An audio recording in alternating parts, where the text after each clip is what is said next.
Итак, сегодня сделаем небольшой ножик по-быстрому из К-390. Заодно я хочу показать интересный эффект, который образуется при ковке отожженной порошковой стали. Об этом я рассказывал коллегам, но никогда не показывал. В общем, после длительного отжига при начальных циклах ковки образуется заметная влага на поверхности заготовки. Причем еще заметны пузырьки выходящего газа, либо выходящей жидкости. На видео, я думаю, будет заметно. Такое ощущение, как масляная пленка по всей поверхности с небольшими пузырьками. После 5-10 циклов этот эффект идет на убыль и практически полностью исчезает. Но мне кажется, что это какие-то неметаллические включения, либо флюс, который добавляется при изготовлении порошковой стали. Несмотря на то, что производитель уверяет, что частота там 99,9 в периоде. Мне кажется, это не так. Явно идет выделение каких-то веществ. Причем, если паковку оставляешь на ночь и в мастерской холодно, это обычно зимой, потому что у меня не обогревается кузница, то к утру упаковка становится вся белого цвета. То есть эта жидкость, она остается на поверхности. Ну, в общем, если у кого есть какие-то мысли, то напишите мне в комментариях. Подумаем, что это такое.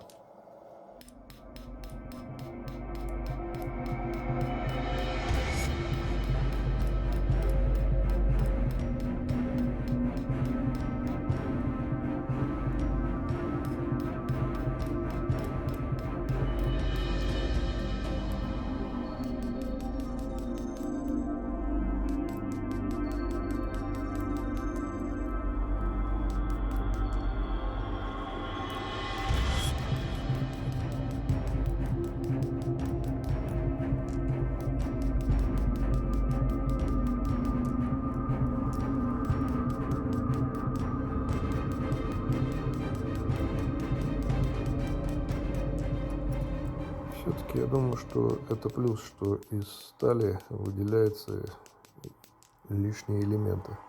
Ковка все-таки позволяет улучшить структуру стали и выгнать лишние металлические включения даже в порошковой стали. Во всяком случае, результаты тестов говорят о том, что идет улучшение реза. Еще одной особенностью К-390 является то, что она не очень любит, когда куют в другом направлении. То есть лучше заготовку разгонять в длину, не работая по торцам, либо делая это с минимальными усилиями. Итак, далее ведем нашу обычную низкотемпературную неспешную ковку. Потихонечку куем полосу, подходящую нам размера, и отрезаем лишнее. Желательно, чтобы этого лишнего хватило еще на один ножик, потому что угадать необходимый размер, когда куешь по заданным чертежам, очень сложно.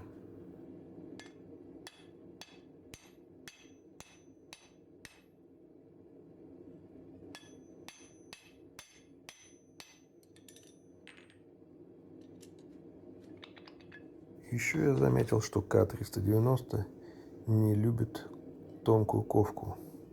То есть не стоит ковать спуски на порошковых сталях. Тоже по какой-то причине происходит ухудшение реза.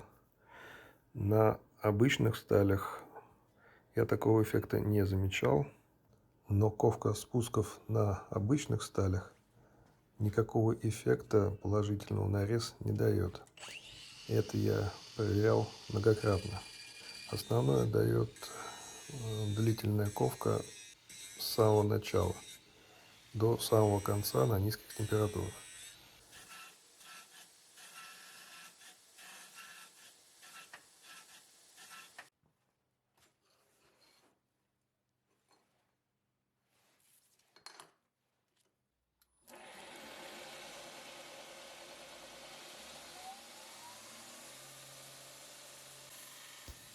Дальше необходимо вырезать черновую заготовку и желательно выровнять на плоскошлифе. Со стороны лезвия желательно оставить пару миллиметров, чтобы потом снять после закалки. Сталь К390, даже не закаленная, очень плохо сверлится. В закаленном состоянии победитовых сверл хватает на несколько отверстий, поэтому можно ее просверлить заранее, но это чревато тем, что возможно появление поводок при закалке. Теперь можно поставить клеймо и выровнять заготовку.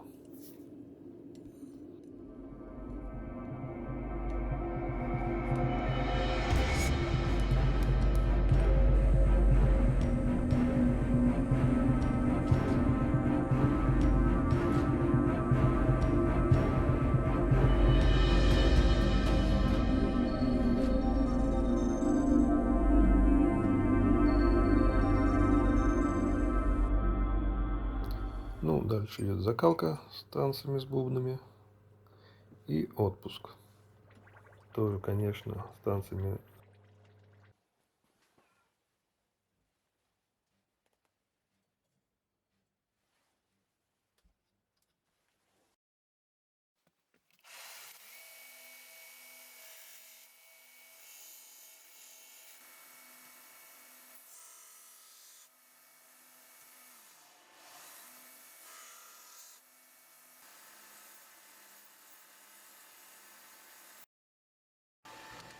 Дальше готовлю плашки под рукояти. Это у нас Blackwood и будет вставка из G10. Ну, дальше надо зачистить поверхности, зашкурить, обезжирить и склеить.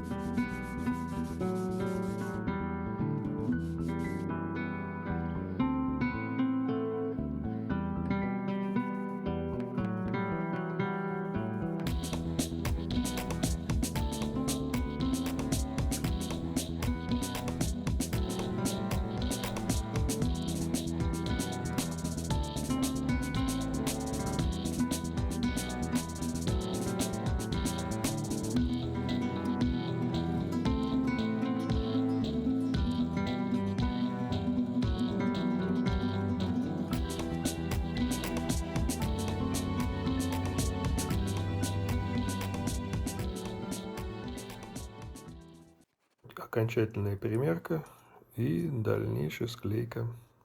По-быстренькому зашкуриваем и в принципе нож готов.